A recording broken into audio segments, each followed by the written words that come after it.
With yesterday's delay announcement, we've seen the community now split on their feelings towards what was said, with some praising it while others, well, not so much. And of course, I've got some thoughts and feedback on everything as well. So stick around and we're going to run through it all together. If you want to help support the channel, please hit subscribe and set your notifications to receive all as we dive into everything Helldivers.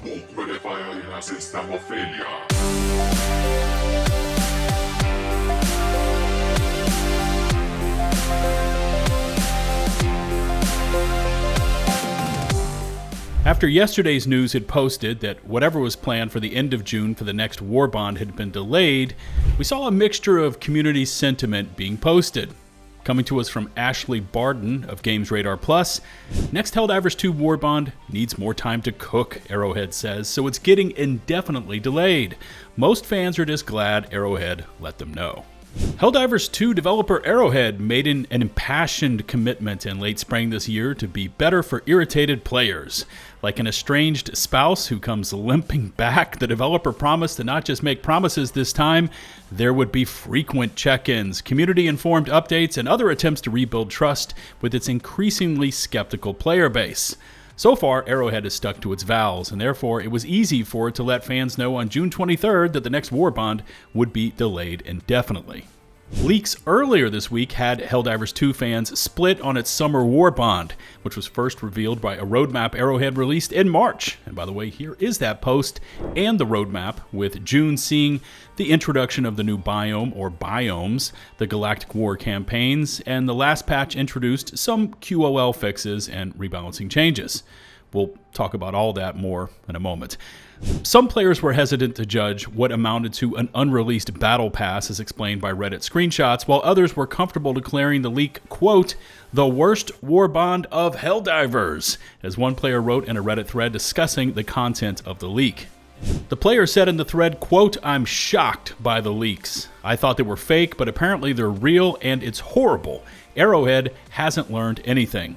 Another player responds, get as angry as you want once the stuff is actually out, please. Arrowhead seems to have noticed the commotion in its community, so it issued that June 23rd statement in both the Helldivers 2 official Discord and Twitter explaining, quote, the last Warbond listed on the roadmap for June needs more time to cook. We would rather hold back and make sure the final product is something we're proud to release and you're excited to unlock. The developer continues with, quote, we will provide more information as it nears completion, and we appreciate your patience and your feedback about our latest update. And before anyone asks, no, they are not quoting any of my posts, so settle down. I didn't say it would be the worst Warbond in Helldivers history. You know, I might at a later date, but we'll cross that bridge when we get there. Hashtag not sponsored. Hashtag I hate glazed donuts. Hashtag Arrowhead, what the f***? Fans are guessing Arrowhead is scrambling to fill an empty Warbond after releasing a fast recon vehicle, or FRV, as a stratagem rather than a part of its next battle pass. To me, and that's them speaking in the article, not me, Buzz, that feels like part of the story, but possibly not all of it. I'd consider Arrowhead's delay statement neither confirmation nor denial of the Warbond leak's content. It seems Arrowhead is primarily on mitigation duty after a preview of its next Warbond inspired civil unrest instead of a fireworks celebration. Yeah, those were some dark times for Helldivers 2 back in late April into May, because we got that double whammy of update 6.2.2 and the Exo Experts Warbond. That update was touted as the mech buff Warbond, but when you really started to scroll through it, there were so many impactful enemy buffs inside of it. Plus, it didn't address the main player concerns like how crazy and out of control enemy durable damage had gotten back since the Cyberstand update. Then Exo Experts was released alongside it, and we saw Arrowhead cross the Rubicon into uncharted and frankly dangerous territory with mechs stuffed inside a paid Warbond. And from there, we saw that review bomb kick off over on Steam. And you know, personally, I was tracking the sales of the Exo Warbond, and usually Helldivers will skyrocket up to the top 2 or 3 spots on the Steam top 100 sellers anytime they release a new Warbond, and then they'll stay up there for like a week to a week and a half. But with Exo Experts, yes, we saw the game jump up to inside the top 5 on Steam and then rapidly fall off within a day or two. And just based on that sales chart, I'd wager that Arrowhead did not see the kind of numbers they were hoping for. Anyways, back to the GamesRadar article and how they are tracking the community reactions to the Warbond delay announcement. They say, and it seems to be going well so far. Many Helldivers 2 fans seem glad Arrowhead is sticking to its spousal declarations of honesty. Okay, so they aren't disturbed by the next Warbonds delay, even if it means more chatting with devs. Thank you for the transparency. One popular fan reaction on Twitter says, "We love when you cook." Listen to this next one. "Fuck my life," another person says. Okay. Ultimately, whether you're on Super Earth or only the regular Earth, you can't win everyone over. All right. Drop me a comment and let's get a discussion going about how you are personally feeling towards Arrowhead's announcement to indefinitely delay the June Warbond.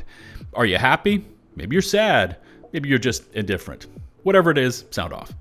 Now, at least for me, and I'm about to post a pic I found with a regular Google search, so this is all public, it's not top secret information. I saw the post and had heard the rumors about an FRV-based warbond called Helldrivers. It was apparently next in line after the 𝗙𝗲𝗹𝗆𝗃𝗀𝗃𝗀𝗃 Warbond, and we won't really know if that is indeed what Arrowhead had planned next, but to hear that whatever they had coming here at the end of June was delayed actually sounds good to me. You see, for a while there, we were getting above average to low tier warbonds, truth enforcers, urban legends, servants of freedom, borderline justice, masters of ceremony, force of law, and control group, while some of those having a unique piece or two per warbond wouldn't be the tops on anyone's ranking charts, and some of those were just downright awful. I'm looking at you, Force of Law. But then it started to turn around a little bit. We got Dust Devils, which had some great additions in terms of gear. Python Commandos was hit or miss, depends on who you talk to. And then came along Redacted Regiment, Siege Breakers, and Entrenched Division. And players were like, okay, they do know how to make solid warbonds. Or at least the outsourced studios they were using were making good warbonds. But of course, the wheels fell off the very next release with Exo Experts, and we know how that went down. So now the community speculation begins. What warbond will be next? Will the Warhammer 40k warbond be jumped up a slot to take over for whatever this June warbond should have been? And if that's the case, will it be a super tight warbond, living up to everything Warhammer faithful expect? And if there's one thing I've come to learn, you Warhammer fans are crazy sticklers for the lore of your beloved universe, and hell hath no fury if Arrowhead were to release a half-baked and underpowered legendary Warhammer 40k warbond. Or with the supply and flamethrower FRVs now apparently removed from whatever this warbond they were rumored to be a part of, will Arrowhead keep all the rest of that Helldivers concept intact, cook up 2 new FRVs, and push that thing out the door? Now, personally, I'm liking the fact that we've got vehicles back in the game and earnable as campaign rewards, as they always should have been.